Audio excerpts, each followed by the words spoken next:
Welcome to Books in the Freezer, a podcast dedicated to the deliciously disturbing world of horror fiction. I'm your host, Stephanie, and today I am joined by author CJ Leede to talk about her latest novel, American Rapture, and religious horror. So, CJ, Ooh, yeah, welcome to the show. thank you. Thanks for having me and uh, having me on to talk about such light, fun topics as I this. know, the most fun. And I was thinking about making a joke up top and being like, if you're tuning in to hear someone with like a super unbiased view of religion, this is probably not the episode for you. Yeah, I would say that. But who's unbiased about anything, really? That's true.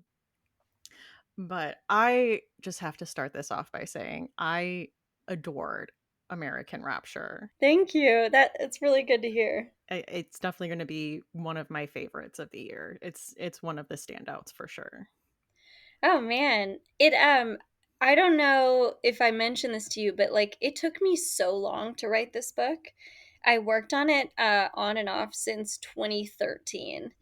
So Wow. so I feel like I've like lived a lot of life with American Rapture and a lot of different phases of life. And so it feels like a big like labor of love I've kind of like handed over. So it it's very special to hear that anybody's liking it. So thank you. I just feel like this hits so many emotions and it almost, well, I'll wait to say this till after we talk about what the book is about. So, for people who are uninitiated, unaware, can you tell our listeners a little bit about American Rapture? For sure. American Rapture follows Sophie, a very sheltered 16-year-old Catholic girl in the Midwest who is coming into her like sexual awakening at the same time as a very violent, sexually propagating virus kind of sweeps all of America. And she has to cross the state of Wisconsin to reach her family and stay alive, hopefully, and also kind of like grapple with all of her big ideas, a lot of sin, shame, guilt, fun Catholic things. Um, a lot of questions about sex and sexuality, a lot of dairy and roadside America, and as much Midwest as I could pack in there. This is the year of Midwest Princess. Like, what a Right? time. I know my playlist is like pretty small, but I'm like I could just have it be like in there. There's Chapel Run, there's Ethel Kane. I mean, like Yeah, it's just like what a wealth right now. It's absolutely. amazing. And yeah, it's such an epic story. But it's just so funny to think that this book about this kind of zombie sex virus could be so healing to people going through religious trauma. I'm so glad. Zombie sex virus. Yeah. And my editor for a long time was just calling it the Horny Wind book, which is also, which I just made today and put on my website a sweatshirt that says Horny Wind if anybody wants that. But maybe we need zombie sex virus too. Yeah, for sure. Yeah, Oh, all to say, I'm glad, and I wanted there to be like a little bit of all of those things, and hopefully some humor is still in there. Although I feel like readers are not feeling that it's as humorous as I thought it might be in moments. They're just like, "How could you?" it's there, but it's just like, it's epic road trip story. It's this like found family story. It's got all these big emotions. Like you said, we're grappling with a lot of big ideas. So the moments of like humor are there, but we're still too busy like wiping our tears away from like the last scene. I'll take it. So did you grow up Catholic? Yeah, for sure. I grew up Catholic, not sheltered like Sophie. I was like, actually, my parents were pretty much like, you can read or watch whatever you want. Um, but I would say the selection was still somewhat limited just because I was in Texas in like a conservative area.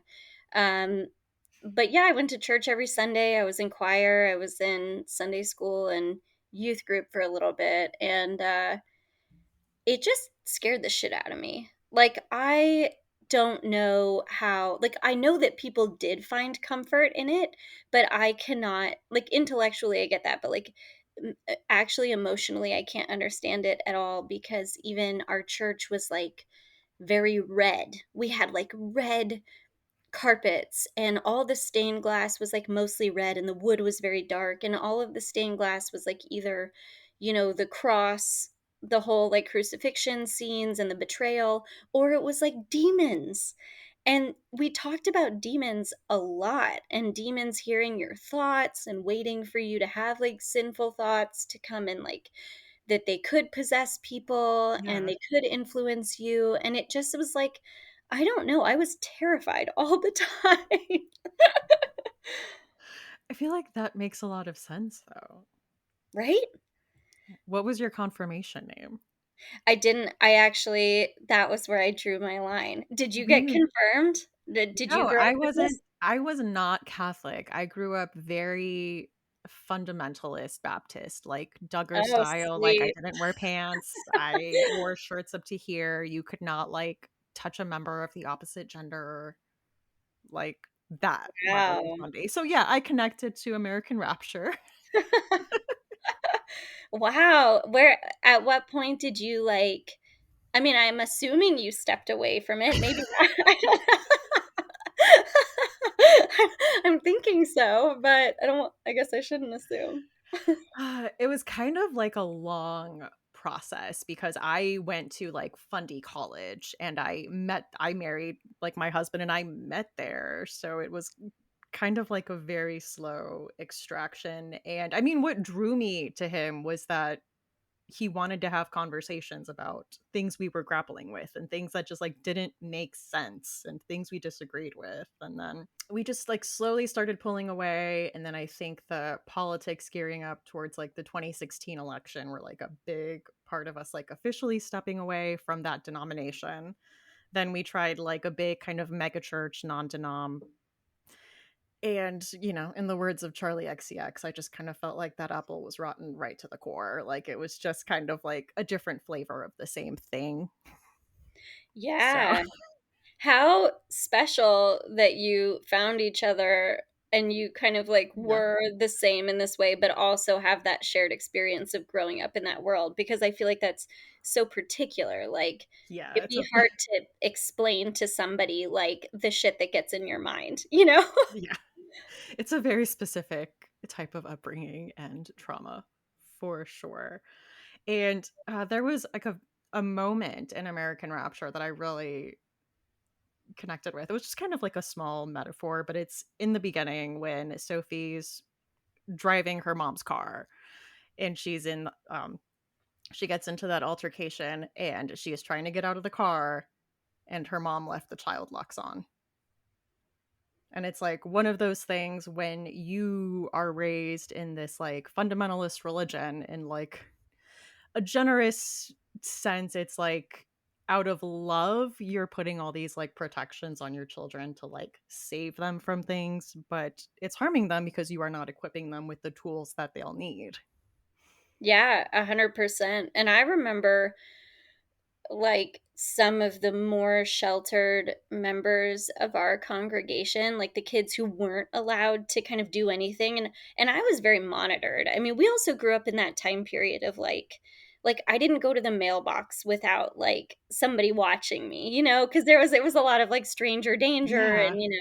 and but I remember a number of them just kind of like having this deer in the headlights look at different times at school, or just, and I just thought, man, like that sucks for them.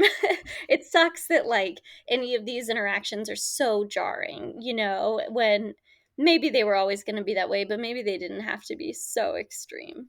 And another thing I loved about American Rapture is like when we're introduced to Sophie, we see that her life is like extremely regulated down to the types of books she is allowed to read. She's like only allowed to check out nonfiction. And I do love that she just has like facts about everything. She just knows like the most random facts.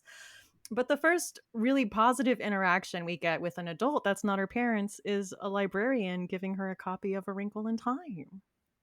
Yeah. So I remember like, I will never forget in my entire life the first moment that I, like, understood at school what the school library was. It was like I went and I got this mass market paperback that had, like, a dragon and a knight on the cover, and I took it home and I read it in, like, 2 or 3 nights, and I brought it back, and, like, when I was putting it back on the shelf, I was like, "Wait, there every book on this shelf and like all these shelves and this whole library, like this is these are all just these books and there are just so many of them and we can just take them." And that like blew my mind that Yeah. there we just had like free access at any time to story.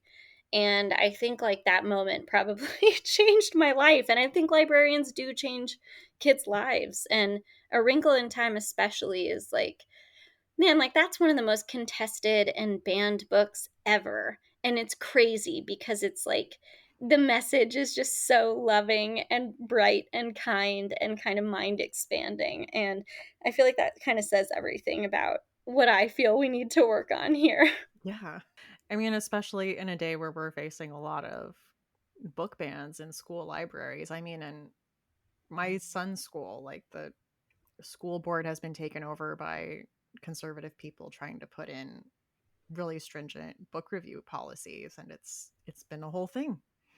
It's so crazy. It is. I mean, really, like, it's just I don't know. I mean, obviously, we're book people, but it's just, these books that are banned are, like, really, like, some of the kindest books there are. So many of them, and that is just our priorities are wild. And that's that is really what a lot of why I wanted to write this book, and this was the book I it was the first thing I ever wrote, and I felt really strongly that, we kind of, like, raise young women, but probably everybody in this impossible position where they do we as a society kinda say, "Hey, your entire value is your looks and your sexual self and your ability to attract a partner and to procreate and whatever," but at the same time, it's your greatest sin and shame, and you have to kind of like regulate it because it will affect other people and Yeah. how other people feel. And also, you have to kind of be ashamed of it and you have to be uncomfortable about like having this body. And it's just ridiculous. And we live in a society where there's like inequality and really fucked up stuff and war, and we're sitting here like talking about sex like as if it's like, yeah, we need consent, let's have consent conversations, and everything else I think is a waste of time because like we're human animals and it's like it just doesn't need to be stigmatized or such a thing, like Absolutely let's not. focus on the real shit that actually like hurts people. Yeah, it is extremely frustrating getting into the like purity culture, like pearl clutching of it all. Yeah, and it's crazy. I think like I'm really like ranting here, so please stop me if this No, is. this is like I was like, this is going to be a ranty episode on my end. So I hope No, I'm glad. It really is. Like even I grew up with like really progressive parents. Even so, like I struggle with this stuff now and I'm in my 30s and I just spent 10 years working on this book and yeah. I was so scared of things like it's all it to me it all feels the same. Possession, like sexuality, even like eventually like pregnancy, like all of it's like the same conversation because when I was a kid it was all the same conversation and it was kind of like what do you let inside yourself and how do you present yourself to the world and do you do anything that might invite any kind of violence, any kind of like assault, any kind of taking or want, Yeah. even just desire. Is there anything you're doing to invite desire in somebody else? And like it's crazy. It takes decades to like rid yourself of that, even like as somebody, living like a life that has nothing to do with any of that stuff now. It really gets in your head, I Yeah. think.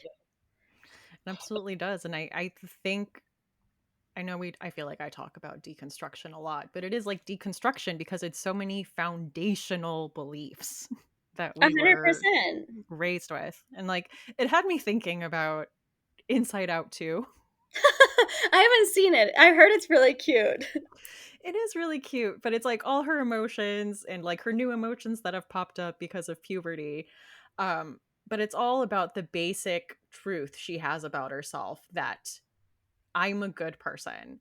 And in, it sounds like Catholicism and American evangelicalism, your truth about yourself is you are not a good person. You Right. are inherently sinful. And women more than men. Yes. It's crazy. So yeah, Yeah, down to like the foundational core. and that'll really do something to you. Was it healing to write Cleo? I feel like there's so much about the things she said that just like brought me to tears. And like Oh, she says I'm at so one glad. point, like, you might struggle with this the rest of your life. Mm. Yeah, that scene, and we even it was funny. My editor was like, "Okay, we can like cut this down a little bit."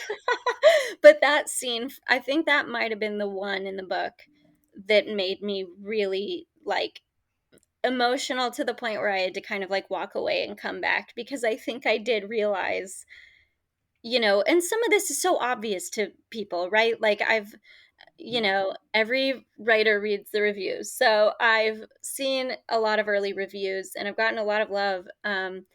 But, some people who don't love the book, it's because it feels very heavy handed to them or very obvious. And, that's like really fair. But like this stuff was not obvious to me No. for so long. And even now, like even writing some of it, I was like afraid, like what's going to happen with me putting this into the world? What's going to happen to me?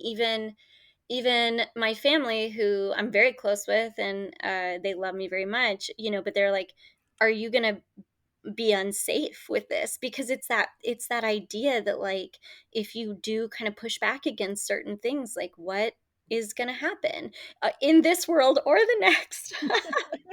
So but and yet I do feel empowered after having written it, and I do feel even in my mid 20s, I couldn't say the word demon without feeling fear. And I will say now, and I know we're going to talk about movies, but I can now say I'm not afraid of getting possessed by a demon. That is not a thing that scares me. And it actively did for a lot Yeah. of my life. Like it really did. Yeah. um, but I haven't watched again my like this is going to be my white whale. My Everest is The Exorcist because I felt that was the scariest movie that's ever existed on the planet and I haven't watched it yet as an adult. And I'm kind of like I don't know if I should do it right before the tour or right at the end, but that's like I'm gearing up to face this final fear.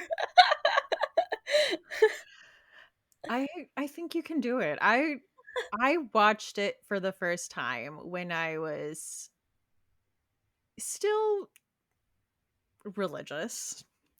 And then I watched it again recently post my religious era. And yeah, I think you'll be fine. Okay. Thank you. Oh, yeah, I love this. Did it scare you the first time? Um Honestly, not too much. I've said this before, but I think some of the scariest parts are when they're trying to figure out what's wrong with Reagan. And at first, her mom takes her to get a lot of medical testing done. Oh, And yeah, I the feel like spinal tap. the spinal tap, like, I feel like a lot of it was just like violent and it's like spurting blood. It just feels like so invasive and painful. And then, like, there was other scenes that were like a little shocking and jarring, but I don't know. I think you'll be okay. Hell yeah. Might even be healing. I think, yeah, watching The Exorcist for healing. Actually, I think because I was kind of watching a lot of these movies like in preparation for this conversation, and I've stayed away from them because, like, historically they have scared me so much. And it was a fun experience. Like, I felt it was very empowering. Like even the first Omen, which I thought was actually very scary and very good, I was like, yeah, but I'm good. Like afterward, I just sort of like had my evening, Yeah. and in the past, honestly, that would have kept me up for weeks, like made Yeah. me sick with fear. So it's been Oh, great. I mean, definitely. And I was also raised like really heavily into believing in like you said earlier, like spiritual warfare and demons and like watching dark things like opens a door and like leads Yes, you more even vulnerable talking to about it. yeah, it leads you more vulnerable to being possessed and attracting dark spirits. Yeah, 100%. I saw on Instagram today. So I do I really like tradwife Instagram and like really conservative Instagram. I also like Stanley Cup videos. You know, I don't know if you've seen like there seems to be a big Venn diagram Yeah. crossover here. So that's where I was going. But where they like outfitted and put all the things, you know, around the cup. Maybe your algorithm will now feed this to you because I've Yeah. said it. But I saw today this video that somebody posted. It was like a silly thing about like the ghost they had in their house. And I saw three comments that were like, in Jesus' name, I rebuke this. And I was just like, wow, yeah, like you, like that was an Instagram reel that you saw. And it maybe I would have felt that need to do something like that when I was younger. Not that I would have commented it publicly, but it is like so interesting just to kind of see how different the places we're all coming from are. Do Instagram comments carry the authority to rebuke demons in the name of Jesus? Like, I don't know. I mean, look, I learn something new every day. Maybe they do. And I should also say, in case anybody's listening to this who loves their Stanley Cup, I too have one that I love. Uh, yes. Oh, look But at your. mine says read queer books, so that negates the And you have Nightfire sticker, and you have the Kaylee creates yeah. Liz Karen. Oh my gosh, Daylight sticker. That's the best. What's the other And one? then this is a bucket of blood, books and records. Oh, beautiful. So no trad wifery here. I need some good stickers on mine. I think the fun framing device for American Rapture is the like Midwest road trip of it all and the kind of like stopping in fun places. And there's a scene where they stop at this museum of some kind, right? Well, there's the Cheese Castle, That's what it is. That's what I'm thinking and of. which, by the way, there is a Cheese Castle. So I made up a second one because the real one is not geographically where I needed it to be for the narrative, and also I didn't want any other entities mad at me. Not that anyone's been mad so far, but we've been trying to be a little more careful after I did what I did with that first book. Um, but yeah, the okay, if you ever get the chance to go to the Mars Cheese Castle, which is the real one in Wisconsin, it is an incredible place, and you will not believe how many cheese curd varieties there are. The merch is amazing. I bought like 5 bags of clothes for everybody I knew, and it was the best time ever. I love that so much. Also, big fan of the Culver's representation. Thank you. It felt important, you know. Yeah. I could have set this book anywhere in America, but I really like fell in love with Wisconsin when I was younger, and it just kind of like found a special place in my heart. And I thought, you know what, this is close enough to where I grew up, maybe culturally, that I can like relate to certain things, but also it's very much its own with its own flavor, and I can like really kind of like lean in and try and celebrate that. So Yeah. hopefully people in, you know, Wisconsin folks feel represented.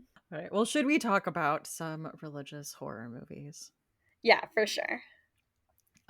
We were talking about it earlier, but I watched The First Omen a few months ago and it was really good. It was really good. I mean, I thought even just aesthetically, like that actually made me feel kind of like nostalgic. And like the one thing I'll say about Catholicism is like we love a gothic setting in Yeah. Catholicism. And I think that like really instilled an appreciation for that in me young.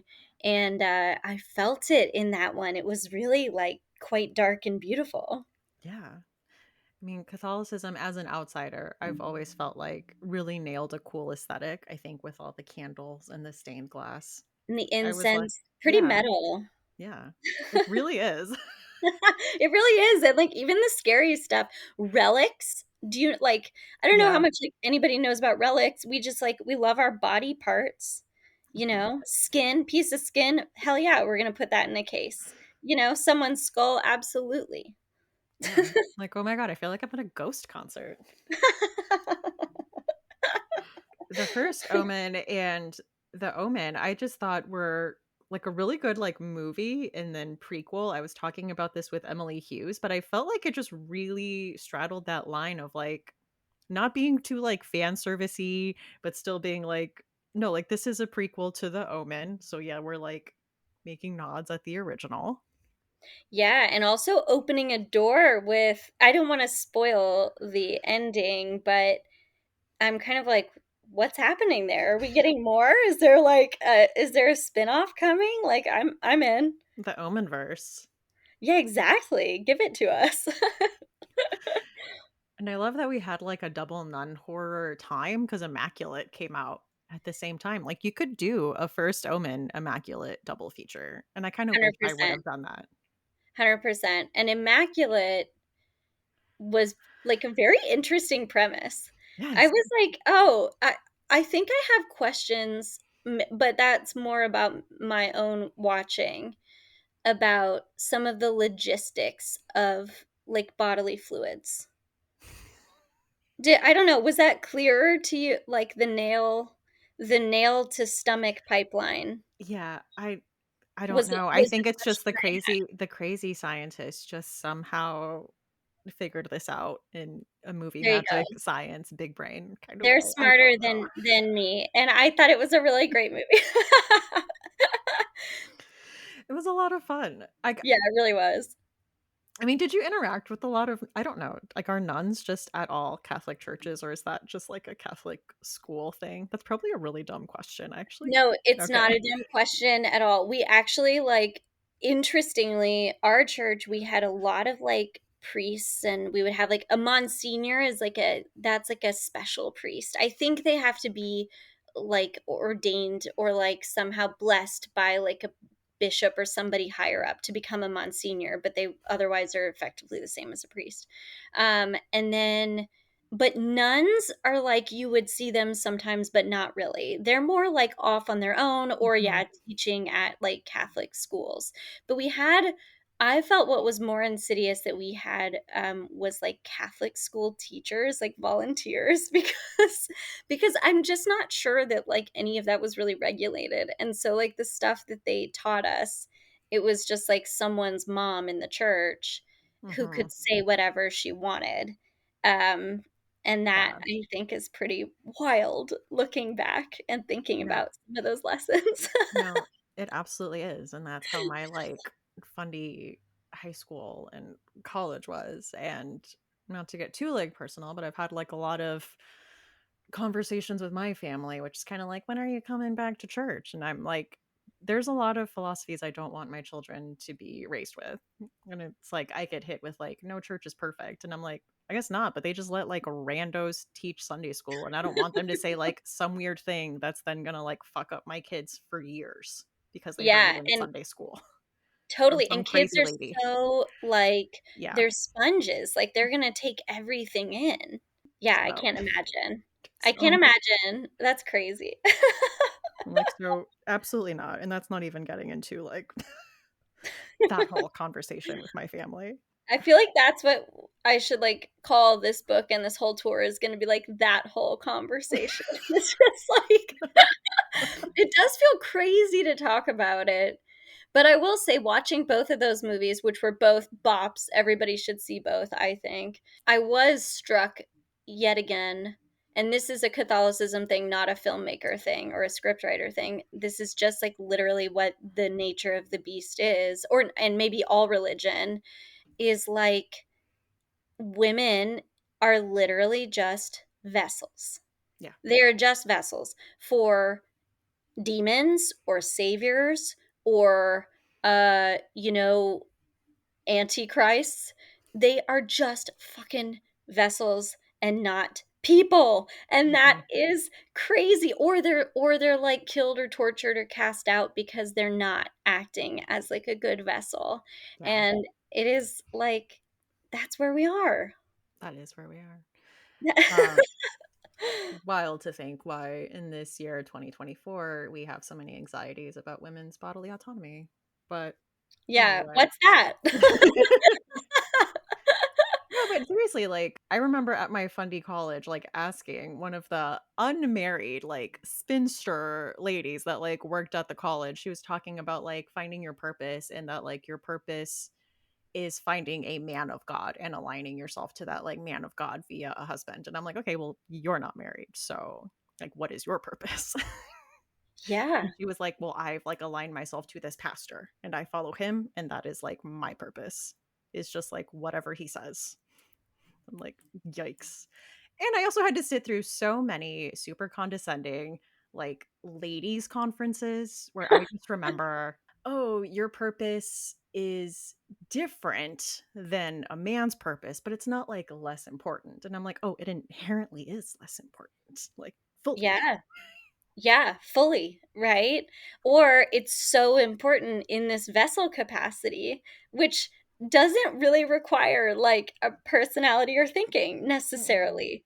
And I don't know, I think it also can like cheapen what a beautiful thing it is to bring life forth into the world, to kind of Yeah, have this culture of being like, that's the only thing. yeah, I don't know if that makes sense, but I yeah. think yeah, it's a weird one. It absolutely is. And I just have one more anecdote about a ladies' conference Please. that, like, I want them all. I just remember it was, like, the opening thing, and it was, like, the media team had created this, like, really cool, like, opening about, like, why more than ever we really need this ladies' conference to, like, fire up women for God. And they played, like, "I Am Woman, Hear Me Roar" with, like, pictures of, like, women burning bras and, like, women's lib. And I just remember sitting there being like, "That's badass." Like, that is so cool. And then they had, like, women from the church in, like, super high neck dresses, like, come in, and it was supposed to be like a record scratch. This is really what we like. And it was this, like, old-timey, like, song about femininity and, like, being a beautiful, delicate flower. And I was like, "No, you really missed the mark. The first one was really cool." That's crazy. I know that it seems like they really didn't, like, do themselves any favors doing it that way. I don't know. As I told you, I was, like, a rebel, so, like, I love it. Did you have, like was your because evangelical churches I've been in mega church just, like, a couple times. Did you have, like, a really high production value? Was it, like did you have one of those where it was, like, a whole thing? Well, I grew up in, like, IFB, which was really kind of old-timey Southern Baptist, and then when I went to college, I went to, like, what would be considered, like, a by size mega church, but even so, like, they were really against, like, smoke machines or, like, Okay. drums or, like, electric guitars. Like, it still had to adhere to, like, a very traditional vibe, but there were, like, giant screens and, like, some type of production. I feel like those places are very well, like, air conditioned too. Like, Yes. that's somehow, like, that's my You're gonna memory. be cold. It's like, it's really Well cold. I went to a Bible college where you learn how to, like, run these things, and spoiler alert, they do turn up the, like, AC to, like, make you more uncomfortable or, like, make you feel like the pull on your heartstrings for God. Like, there is, like, outside influences to, like, help you, like, feel Wow. God and make these decisions. So they taught you how to eventually run Yeah. That's that's like so crazy. That's, like, Whoa. what I went to school for, was, like, I'm gonna be a pastor's wife or, like, a youth pastor's wife, like Oh my gosh. I want to experience the, like, whole of the inside of your brain. That's crazy. You probably have so many good stories. they're crazy ones.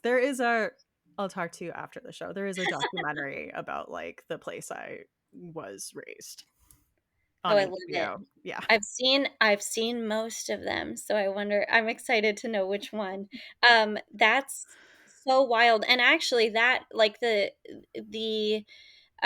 discomfort, the purposeful discomfort, Mhm. is something that maybe is like maybe it's a lot of Christianity, I don't know, but Catholicism also loves that. Like It's a we have hard some cue. weird, yeah, we have some old school like uh objects that can just kind of make you like actively sit in discomfort, and not many people use them, but like some people still do. And Oh, it's a weird one. kind of reminds me of like Saint Maud. Speaking of another religious horror movie, Which is the one I didn't get to. Is it awesome? I love it. But it is, yeah, like this woman who becomes hyper religious and just kind of like the distorted, diluted ways she starts to see things. But there is like um one scene where she is putting like, I don't know if it's like needles or nails like into her shoe so that she like steps on them when she Yeah. walks, and she's like in search of piety, and it's a very interesting one. I recommend I'm it. gonna watch it. I'm gonna get through the rest of our list. I got like pretty far. I read all of the books on our list, and Oh, it was, really? yeah. And I'm wondering, maybe there was like one I didn't. No, I think I read them all. Some wild ones. Like I'm not trying to jump ahead, but there like one in particular that I was like jaw on the floor. It was crazy. Yeah. But we do have Midnight Mass on here, Yes. which is like maybe my favorite work of art that exists in the world these days. And I think, I don't know, how do you like, where are you with Midnight Mass? I loved it. I mean, I love all of Mike Flanagan's works, but this really felt like, for the religious trauma girlies. Right? And just even like, what a genius like quick pitch idea, even that like to make this little church on an island like quite literally like a parasite, and then to use vampires for that. It's just like all of that, just feeding on the blood of the congregation, and also like being the sort of like center of things and promising immortality. It's like what an obvious metaphor that I could not have come up with, and it's just there, he's so brilliant. Yeah, and then you have And a character like Bev who is fully ready and willing to like twist whatever biblical, supposedly biblical thing to fit whatever narrative she needs to. Because even when she's faced with the truth that there are vampires, she's like, that's fine. I'll just use this scripture to justify that. And actually, I'm on this side. 100%. All of that and all of the big questions, and like you can tell that Mike Flanagan like put so many years. I mean, that was his that took forever, right? Like he said that was Hmm. like, I don't know if that was a decade for him, but Yeah. I mean, it is like it's asking every big question, like why are we here? What comes next? What does any of this mean, and what are the consequences? And it's like, what is being on this planet as a human being if not like having to grapple with this fact of mortality all the time, you Yeah. know? So I loved it so much. I loved all the monologues too. I'm like, I was I'll listen to the long monologues all day long I if did it's love them these. about like what they think happens when you die. Yeah, And also, so maybe good. it did feel a little bit healing to hear a pastor, like in his last moments, apologize for misleading his flock. And I was like, that'll never happen IRL, but it's nice to see it on screen. Also, like, what a charismatic, Yeah, amazing, right? Like that was beautiful casting, I felt. And just such a like well-written character. definitely. Well, we can go right into talking about some horror books. Sweet. Our deep love. The reason we are here. Okay. I can start off by talking about the big one, the classic. That is The Exorcist by William Peter Blatty. For those of you who do not know, this is about a young girl named Reagan who, after playing with a Ouija board and talking to an entity called Captain Howdy, finds herself possessed by the demon Pazuzu. and her mother is an actress and becomes very distressed at what her daughter is going through, and like searches out answers in like the medical field and psychiatry, and really exhausts all her options until she finally goes to the church. And specifically, she is referred to Father Karras, who, when we're introduced to him, is also kind of going through his own like crisis of faith and like dealing with guilt. He's like going through a lot. He had to put his mother in a home and he didn't visit her as much, and she has passed away, and he's like dealing with a lot of guilt and like kind of keeps seeing her places. And also like he's not fully sure about the ethics of like exorcism and possession and the reality until he sees Reagan and like talks to Pazuzu, and he's like, oh wow, this is no, this is real. I will say, hearing you say Captain Howdy, I was like, "Oh, fuck." It still scares me. Pazuzu is not scary, but Captain Howdy somehow really got me there. It's so uh good. it It's is, so good. it's so good. The audiobook is like the way you need to listen to this because it's narrated by the late William Peter Blatty himself, and he just has this like gravelly voice that is perfect for this. And I revisited this a few years ago for Patreon, and I forgot like even all the side stories that are happening. Like there's like Detective Kinnerman who's like coming in and asking questions about like suspicious murders, and he's very interesting. And then we kind of follow him a little more in Legion, the Yes. yeah, the sequel.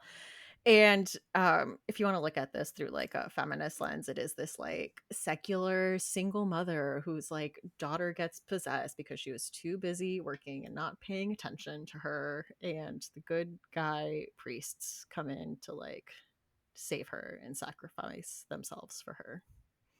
It's good. You need your man priests to come in and save you, and then we're all fine. Yeah. Yeah, you're so right. And I mean, too, just like the fact that even like, Regan is a girl, could have been a boy, but like, no, like girls are really our vessels here. Yeah. Obviously, Legion was different, Hmm. but I still think with The Exorcist, yeah, I don't know. That is gonna be. I'm gonna watch that movie tonight. Nice. You'll have to let me know how you do with it. I will. um I did enjoy Legion. It is very different, but Yeah. what I did like about it is Detective Kinnerman is having a lot of like deep philosophical, existential conversations all throughout. And that is what I liked about like Father Karras too, is that I don't know, I love characters who are like grappling, who are thoughtful, who are like really thinking about things. Yeah, for sure. And who I think like it seems that William Blatty was like really kind of into the detective novel kind of like format anyway. So it was like fun to like see how much it was really leaned into in Hmm. these books versus like the movie. Yeah, Detective Kinnerman was, I thought he was fun. Just like his little act he would Yeah. do where he would kind of play dumb and kind of do a Columbo like one more thing. Yeah, I loved it. I kind of just like blasted through it. Where would you rate that? I think I would put it in the freezer. Honestly, it's a classic. Legion. Or either one. Yeah, maybe definitely The Exorcist, maybe both together I would put in the freezer. Yeah. 10 out of 10. 10 out of 10, classic for a reason. That is Great The writer. Exorcist and Legion by William Peter Blatty. Okay, what do we have next? Wait, can we talk about Okay, we have Conjuring the Witch next. I'm like I can't wait to talk about Father of Lies. Um, Conjuring the Witch was really good. Yeah. I I loved it. I just feel like it was like uncomplicatedly good. Like it's just like a bop, you know?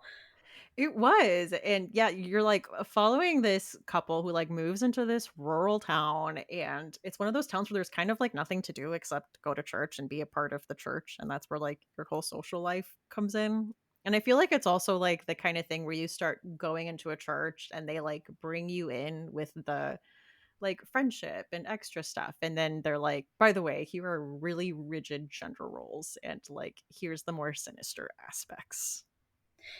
Yeah, and I felt like the relationship between the main character and her husband was kind of like so well written and kind of, with this push and pull of like, are you going crazy? Am I going crazy? What is your role? What is my role? And it almost reminded me of Stepford Wives, like Yeah. moving to the town and then the husband being like more on the progressive side, but then also like, oh, but actually it looks kind of nice when these other wives are kind of like behaving better than mine does, but also am I the problem? It was just like it was Yeah. great.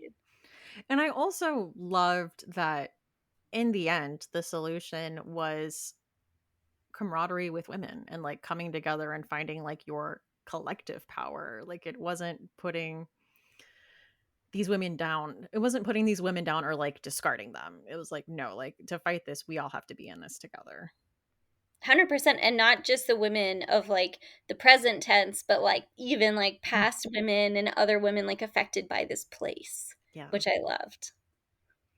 So I would put it, I want to say in the fridge. Yeah, it was great. Yeah. It's like a novella. It's a pretty quick read and it's good. I feel like everybody's just gonna like it. You know what I mean? I just feel like it was a good time. I think I read it in like a day. Yeah. It's one of those books. Yeah. So that is Conjuring the Witch by Jessica Leonard. So Camp Damascus is basically following in like a small town in Montana, um, a young girl, like a I don't think she's in her teens. I think she's in her early 20s, named Rose Darling. And she is starting to have some questions about feelings she's having when looking at other girls, but people in general. And her parents are trying to push her into this relationship with this local boy, and she's not really like feeling it so much. But at the same time, things start to get kind of weird. Like she starts to have visions of this like demon thing and also like vomits insects in the first like 25 pages at the dinner table. And it ends up being a book about a conversion camp and conversion therapy in general. And then like I don't really want to like spoil too much, but it's Chuck Tingle, so like it gets very cosmic and gets opens up and becomes very big at the end, Yeah. which is amazing. It absolutely is. And there were so many things that he did so well that I was shocked to find out that he did not grow up like super evangelical. Because there was just so Yeah. many things he like absolutely nailed in this like this sinister undertones to like the rhetoric around like caring and separation and like we do this out of like love and these are the ways that like you follow the rules. And 100%. especially because Rose is so thirsty for knowledge and like hungry for knowledge, and they're like, well, that's also a sin. Yeah, and even, like, being at home kind of later like, it just you get this feeling that, if she doesn't start taking steps in the right direction in the mind of her community, that she really might not be able to, like, ever leave the home or ever kind of become her own person, which is, like also, I felt it was, like, very suffocating feeling in the beginning. It's suffocating and then like gaslighting, like, Oh, people yeah. really like denying her reality and like things she would notice. And it's like, these are the people that supposedly have my best interests at heart. Like the people that brought me into this world. Like, why would they lie to me about these things? Yeah, and even, like, is it a guidance counselor? Like, whoever Yeah. the, like, school person is who she goes to, that's, like, the darkest, Yeah. and giving her these, like, placebo pill I mean, the whole thing is just, like, crazy. Ugh, but it has just such a triumphant ending. Like, Yeah. Love is real, baby. right? He is Chuck Tingle is out here just, like, spreading joy and light and love and, like, I feel like cosmically taking care of all of us. Restoring our faith in humanity. Yeah. One book at a time. Yeah. All right. Well, yeah, let's get into Father of Lies by Brian Evanson, which is a dark one. I'm gonna say it right now. This is a freezer book. This is like you are putting this in the coldest part of your freezer. Yeah, the darkest cold, like the corner, the back corner. Um, but what was interesting about this is that the like religion we're following here is very clearly like LDS. Like we're talking like Mormonism. And the way the book is set up, it's like a therapist and an elder at a church has been like referred to this therapist, and you're like reading the therapist's notes about this patient who's this like kind of just like milk toast, like normal guy up to a certain point until he talks about like having dreams and desires of like sexually abusing and like hurting children. And then children come forward at the church with like very similar stories to the ones that this patient dreamt slash thought about. So it's kind of like and then we switch over to Elder Fox's POV, where you like really get into like the mind of a deranged evil person. It's one of the craziest books I've ever read in my life. And it just gets so dark in that people finding out about this and the church in the end, I mean, spoiler alert, like, is it really a spoiler? I mean, if you look at things culturally, that they cover for him and just move him along to somewhere else. Yeah, it's honestly like that book. I immediately went and looked at what year it was written in, because there's no world in which somebody could put this out now. Because I felt it was so dark, so shocking. It went there in every way. It's Brian Evanson, so the writing is the greatest writing on earth, and it, like, fucked me up. It was Yeah. crazy. It was incredible, but it was written in the early '90s, I think. I think Yeah. it was, like, an early one. Man, this book is like, if you cannot handle this subject matter, I am never talking about trigger warnings, but I am saying with this book, like, if that's something you can't handle, don't read it. Yeah. This is like religious, like sexual abuse, religious corruption. Like, Yeah, the darkest of the dark, and, I mean, he just went there. And he's such a good writer. I don't know, it just like, oh my god, that book was insane. it is. I was talking to my friend Laura about it because she's a big like Brian Evanson fan, and I was like, I'm curious because I think he was Mormon, and I think he Wow. was still grappling with it when he wrote this. But she says like in other books, it's more blatantly Mormonism. She says like one of the books is like in BYU, like in the ruins of BYU. Just Oh like, my god, I gotta read that one. It was one of the scarier things I've ever read, and also to put us in the mind mhm, of the person committing these, like, worst atrocities that any human can commit. I mean, it was just like, yeah. to do that to the reader is crazy. Yeah, absolutely. That shock of like change in POV.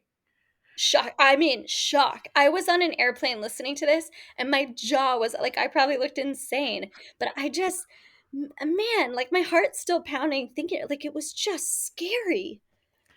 And then the church having these meetings, and it was like, if you agree with this, like raise your hand, and somebody didn't agree, so they're like, okay, we're kicking you out and replacing you with someone who agrees. Here, now it was unanimous. It was a unanimous decision to do things this way. Just like the blatant corruption. It's like, Yeah, honestly, yeah, scariest book. It was crazy. I'm like in shock even thinking about yeah. it. It's definitely one of my most, yeah, like WTF reads of the year. Yeah, I do kind of feel like I want to read everything he's written, because I've read Hmm. a few, like a couple collections, and like they're just, I don't know, Hmm. it's like some of the most visceral writing. Yeah. I read the one with the amputation cult. I can't think of what it's called right now, but that was really good. Even like this, like what a roster. Oh my god. So yeah, Yeah, Freezer, Father of Lies by Brian Evanson. Freezer. like freezer inside another freezer. Inside like a lockbox. Exactly. I have not read Carrie, and I know that's shocking because I do like love the movie. I've actually loved most Carrie adaptations that I've seen. I feel like you're gonna love it. It's Yeah. like it's also just so cool to see the book that like put Stephen King on the map. Mhm. You know, I don't know. Do I need to like describe Carrie? It's not like everybody kind of knows at this point. Yeah. There's Um, a bit of like not like one for one, but I feel like Margaret White DNA in Sophie's mom and like where they're coming from. Yeah, and I think like I hadn't actually read Carrie in a while and I reread it recently and I was like, wow, you know, there is like I was happy to see somebody else somebody else, the OG, the king who I inadvertently copied. But just kind of talking about this idea of repression and being like, you know, if you're raised in a household where a woman is telling you we like this body of ours is the source of sin and shame, what does that do to you? And in Carrie's case there's this very obvious thing of like at the same time as she's transitioning into her sexual self, she's actually kind of like these powers she's had that have been like latent for a while since she was a little kid start to like resurface and become very prominent. Mhm.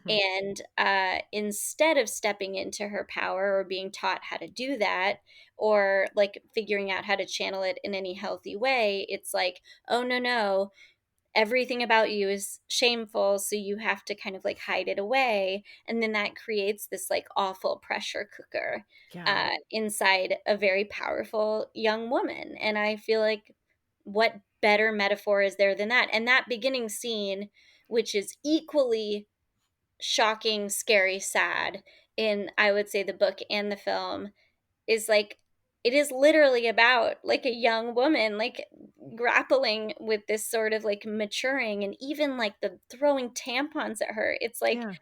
that is what I don't know, it's just he he channels something bigger, I feel. And I think his early books are as amazing as his later books are as amazing as his middle books, and I don't know what we did to deserve any of these writers in the world, but Carrie rocks. It's a really good book. And it's honestly like the movie, it feels like one of these where they adapted it like in many ways just like very closely to the Yeah. book, which I love. Like Silence of the Lambs. You're like there's just not like a ton of difference, and Yeah. I appreciate that. That's good. Yeah, I know. I need to read it. It's been on my list forever. So like I need to finally get to it. You'll Have like you it. read Revival? No, it's I but I have a really cool copy. I'm excited to. I have not revisited it, but I read it when I was still religious and I remember really not liking the ending. So now like Mm. post religion, I'm curious what I would think about it. Yeah. Well, maybe we'll read at the same time. Yeah. We'll buddy read and text each Yeah. other, sipping from our Stanleys. Taking updates on what we think. I'm excited. But wow, this feels like Christmas. This is like all the books ahead. Yeah. Should we jump into Anne Rice? You know what? Let's talk about Anne Rice. 'Cause I feel like she is important to this conversation. Right. Like maybe the most important to this conversation. Yeah. So the thing is, I could talk about Anne Rice for an hour. Um, so I don't know if you have things to add, but like at any point, just also stop me, and I'm gonna try to be the briefest I've ever been talking about my favorite subject on the planet. Yeah, and this is like your pick slash chilling obsession. Like right now, we're kind of Yeah, like sorry I okay. keep jumping the format, No, everyone. I'm just letting listeners know. So I'm like too excited. I'm having too no, much yeah, this is the chilling obsession. So, briefest overview is basically Anne Rice. For anybody who doesn't know, grew up like very Catholic, but like in Latin masses in New Orleans. And I read like a number of like biographies. I've read a couple like autobiographical things she did. And she really loved like the sort of like ritual and like gothic nature of it all and the decadence and all of that. So she grew up, became uh like met her husband, kind of became very like progressive and kind of stepped away from the church, moved to San Francisco, and wrote Interview with the Vampire, which is really like at its core like a very atheist book dealing with very atheist ideas. You know, what happens to vampires after they die when they are certainly not going anywhere good Mhm. or anywhere at all. And that book is obviously very homoerotic, very like decadent, the most decadent, Yeah. like incredible, incredible. I heard you talk about it last, I don't know if that was last week with Rachel Yeah. Harrison. It's so good. The new show is so good I know, also. I need to watch it. You're gonna love it. It's like all of it is it's amazing. So she had a whole career doing that. Then at one point, her husband passed, and she ended up and before her husband passes, she's in like a 16,000 square foot like New Orleans like uh beautiful ornate home with like a chapel in it. You know, this is like decadence period. And she writes all of her like dark books that we know. Then her husband passes, and she kind of like is turning back to Catholicism at this time, and she writes this like really fascinating duology about a hitman who's from New Orleans and goes to this hotel in Riverside, California, and is visited by an angel who says, you're working for the wrong guys. It's time for you to like basically work for heaven now. But basically, she turns back to Catholicism at one point, writes these hitman angel books, and then revokes like everything she's written before. Yeah.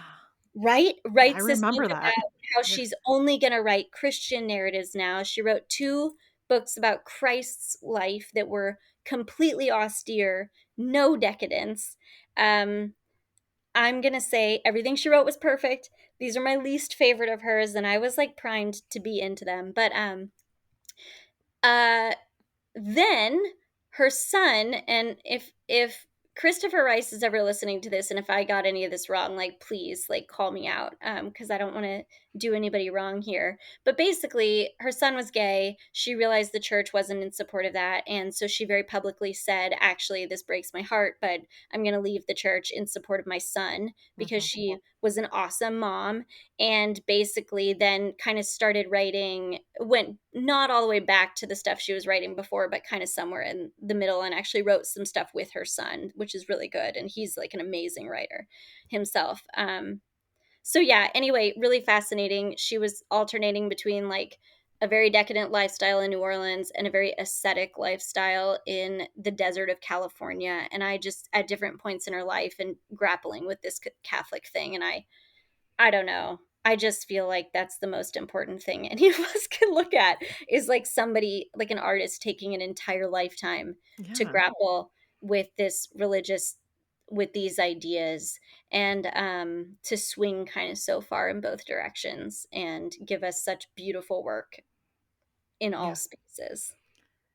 Truly. And I mean, she just has always seemed like this very deep, thoughtful person. I mean, and I feel like that comes through even in Louis in Yeah. Interview with the Vampire. Like, he is the whole book, he is grappling, he is having existential crises. And I think that definitely comes through.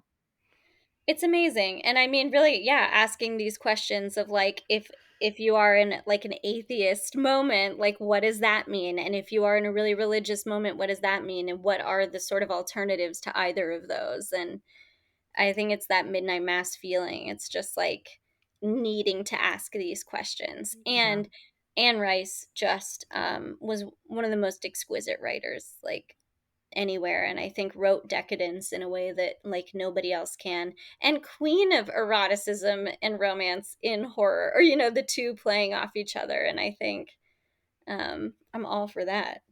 I never read any of her Sleeping Beauty books. Oh, they're so good. I've heard that. They're so good. They're just full on like page one you're in. There's not a lot of like metaphorical foreplay. There's just like you're there, that's what's happening. They're great. They're on my list. Well, One of the traditions we have on this podcast, though, is to ask our guests for a final girl song. So, if you were a final girl in a horror movie, what is your song? What is playing? I picked Female of the Species by Space, which is a banger. It is. I which I think I also first heard maybe in like Austin Powers when I was a kid. Maybe, or maybe it was just like that era, but I feel like it was in one of the Austin Powers movies. But yeah, that's what I would want to play. Also, I just feel like I'm not like a final girl. Like I'm that girl getting killed off early for doing something against the rules or some kind of like tertiary like bad guy or something. I don't know.